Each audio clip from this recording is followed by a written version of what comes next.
Leominster City Council meeting is funded in part by DeCarolis Insurance Agency at www.decarolisinsuranceagency.com and by Avidia Bank at www.avidiabank.com.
Good evening. This is a meeting of the Leominster City Council for June 13th, 2025.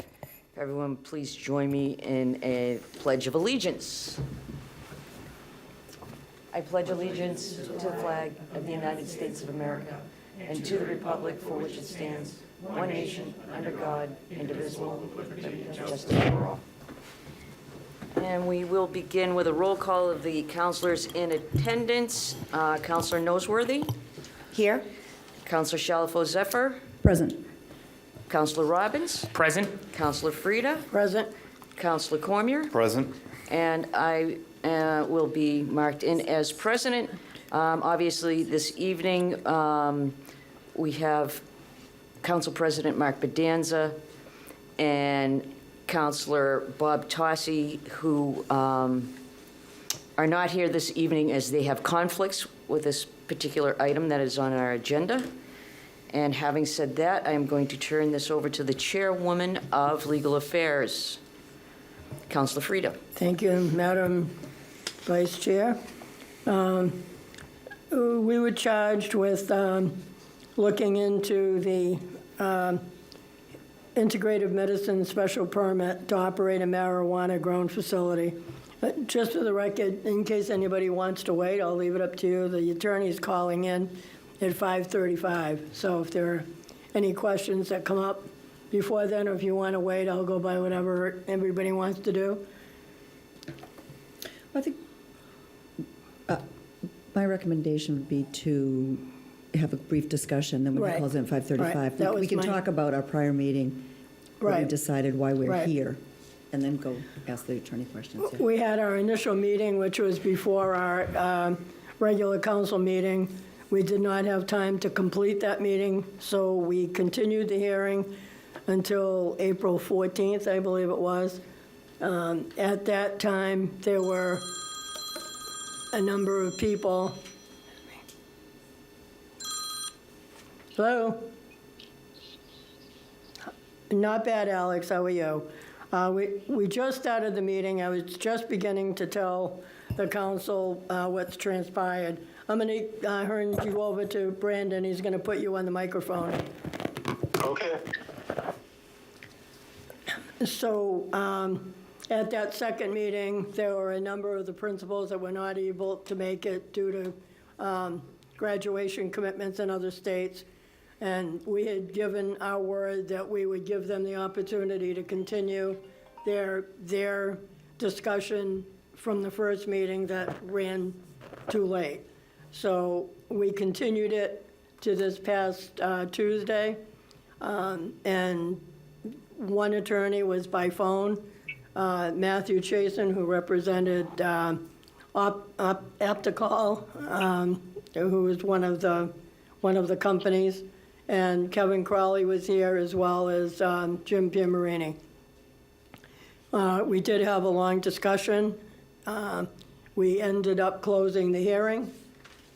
We went into executive session with our attorney from KP Law, and our recommendation is to order them to vacate the property by the end of this month, which is why we were calling this meeting tonight. There was a lot of discussion about, I guess one of the key comments that was made was by Kevin Crowley, who owns the building. And I think that kind of hit all of us. There was a cease and desist on this company back in January, I think it was. And I think it was March originally. March, but- okay. Yeah. All right, in March, and they did not vacate the property. They kept putting it off. They have a date that they said they'd be out of there by August 31st. But the question is, nobody knows who really is behind all this company. And Kevin Crowley made that comment about why are they allowed to continue growing the product when they're in bankruptcy court. Kevin's in bankruptcy, and they're allowed to continue with their product and continue to make money, and whatever is happening with that money, nobody else is seeing it. We have not gotten any money. He's in trouble with his property because of non-payment of rent. So I think we voted in this committee in good faith to have them vacate in consultation with the attorney as well, with Alex, to suggest that they be vacated by the 30th of this month. And also to pursue, how successful that might be is debatable, but to pursue a bond, which was also part of the agreement that they were supposed to have a bond covering their activity. That has not been done. So our attorney is pursuing that as well. I don't know if he spoke with, Alex, have you spoken with Attorney Carter? I've exchanged some emails with him, and not surprisingly, MIM is opposed to having to vacate by the end of the month. They believe that they should be allowed until the end of August, based on the order that was issued, the stipulation that was entered in the bankruptcy proceedings. But as we discussed during the last meeting, I think that the city's zoning enforcement powers, our case law considers that to be a quote unquote police power that is not subject to. There's sometimes in bankruptcy proceedings, there's a stay that applies to all other related litigation. But one of the exceptions to that is a public entity exercising police powers. So I do think the city has the authority to pursue zoning enforcement regardless of the status of the bankruptcy proceedings. All right, thank you. Alex, just so you know, we have the three of us, Councilor Shalfo Zephyr, Councilor Robbins, and myself from the committee. We have our Council Vice President, Pauline Cormier, the Ward 5 Councilor, Kerry Noseworthy, and the Ward 3 Councilor, David Cormier, and our Assistant Clerk, Maribel Perez, as well. That's who's present at this meeting.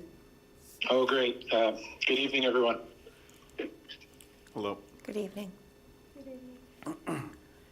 So does anybody have any questions for Alex at this point?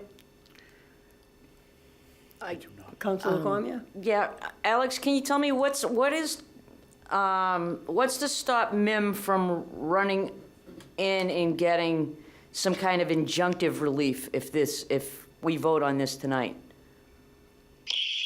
So, I guess the short answer is nothing would prevent them from trying to do that. But as I was alluding to earlier, I do think that we have a legal argument to make that that regardless of whatever agreement was reached in the bankruptcy proceedings, that doesn't prevent the city from enforcing the zoning ordinance. But to your point, they almost certainly will hold up that stipulation that was entered in the bankruptcy proceedings and say, well, we should be given the ability to have until the end of August to vacate. That's what the bankruptcy court approved. So, why isn't the city okay with that? But, in my opinion, it's up to all of you on the council to determine what you believe is reasonable in terms of a vacate date. Okay. I'm good, thank you. Yeah. Councilor Robbins? Thank you. Correct me if I'm wrong, Alex or Madam Chair, but I think it was also important to note, at the last meeting we had, it was alluded to by Attorney Carter, the attorney for the receiver, that all of the product that they had been growing was going to be out of the building by the end of this month anyways. Right. So I think that was kind of also part of our decision-making process. Right. That doesn't mean, and this was something I asked for clarification on, they said they needed till the 30th to remove the other things that are worth something to them. But I think to a constituent in Leominster who has suffered enough already and lost a lot because of lack of compliance with our ordinance, I think it's our duty as a city council to stand up for somebody in this community who is from this community and not necessarily somebody who is not. Councilor Shalfo? Yep, thank you very much. Is this one? It is. I'm very sympathetic to the property owner who has not been paid rent in a very long time. I think it's years, not months. So he is way behind. He's suffered significant losses. And I think by, voting to enforce a June 30, removal of everything from there, I think that's fair. This company has not complied with any of the ordinance for years, not just small parts of it, but the whole ordinance pretty much. So I think my patience, honestly, after a couple of meetings discussing this and at one listening to the full panel of folks and then listening to Attorney Carter at our last meeting, I just don't think that, I think we need to make a statement that, time is of the essence here. We mean business. It's time for you to move and withdraw so that the landlord can clean out his building and try to find a new tenant. That's my position. And just to follow up on that, I know we have one new counselor. Their special permit was granted in 2018. They signed a host agreement. We got one check from them for $10,000 that first year in 2020. And then there were 2 payments made to Caitlin Huffman. Why it went to Caitlin's name, but 2 payments to her, $5,416.97 each, in April 21st to August 21st, for a total of $27,084. That's all we got from this company. They were by the permit, was supposed to come to us annually with a report of their finances, a report to update us on any kind of changes in management, any kind of changes in ownership. This has been transferred. We couldn't even keep track of who has been in that company, from, Fat Panda to now there's a new one. There's just been so many different names since the original owner, and they've never once come to us. So they have not done anything. It's not just a matter of at the last minute or the last few months that they've been violating this. This has been since day one. It's almost like, and shame on the city. And we need to, we need to look at how this went wrong too. I mean, it's all of us that are involved in this. That was the first thing we said is something's wrong. And now at this point, they're blaming Kevin Crowley because they're saying he hasn't fixed the roof, so it's molded their product.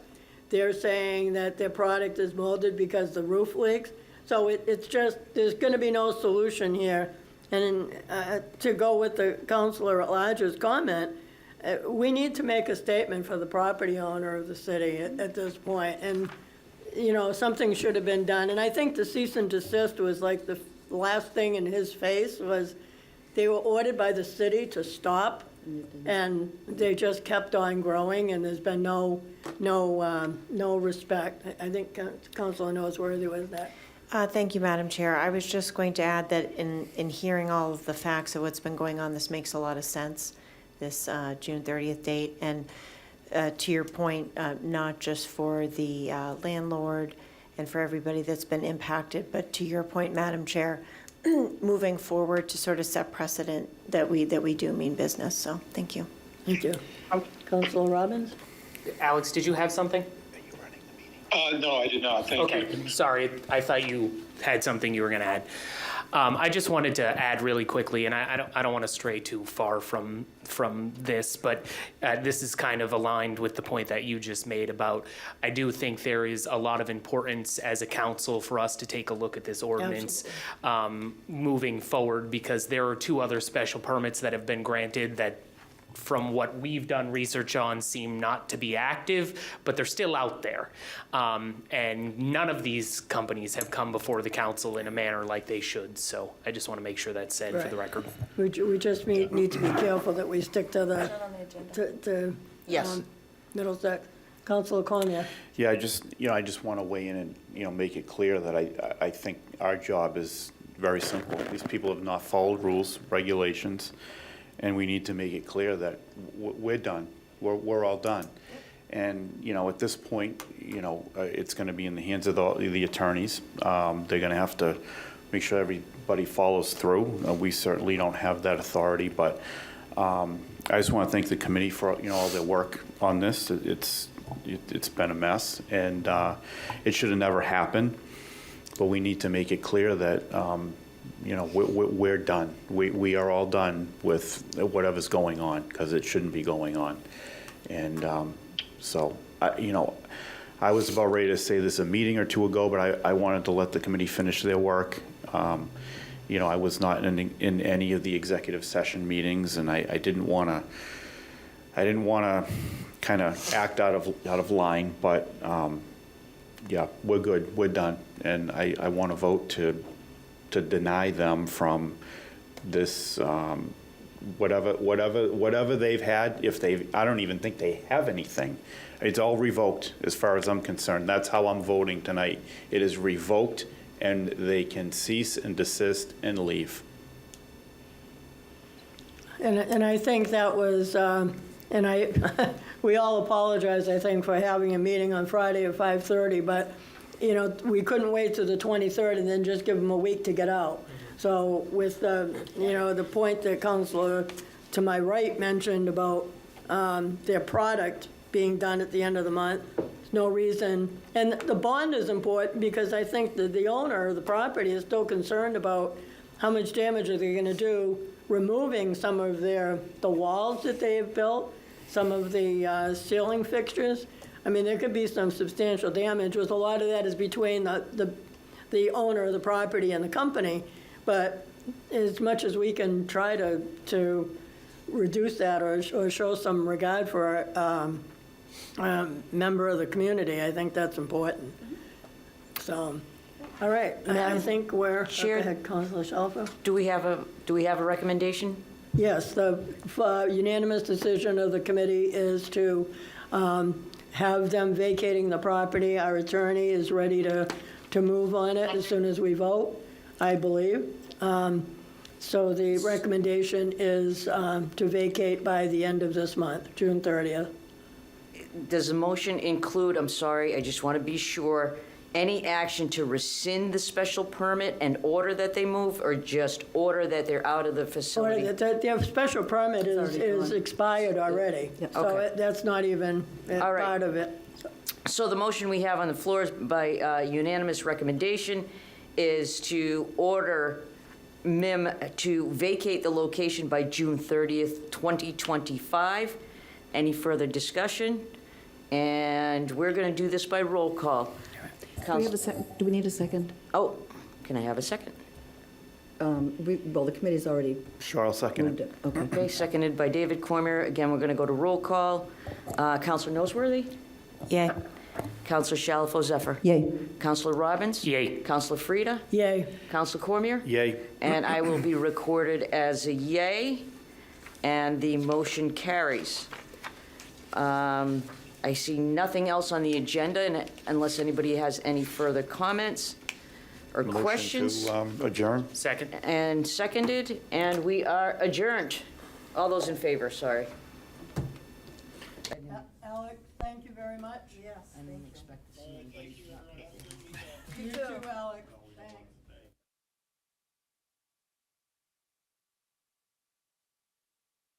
In part by DeCarolis Insurance Agency at www.decarolisinsuranceagency.com and by Avidia Bank at www.avidiabank.com.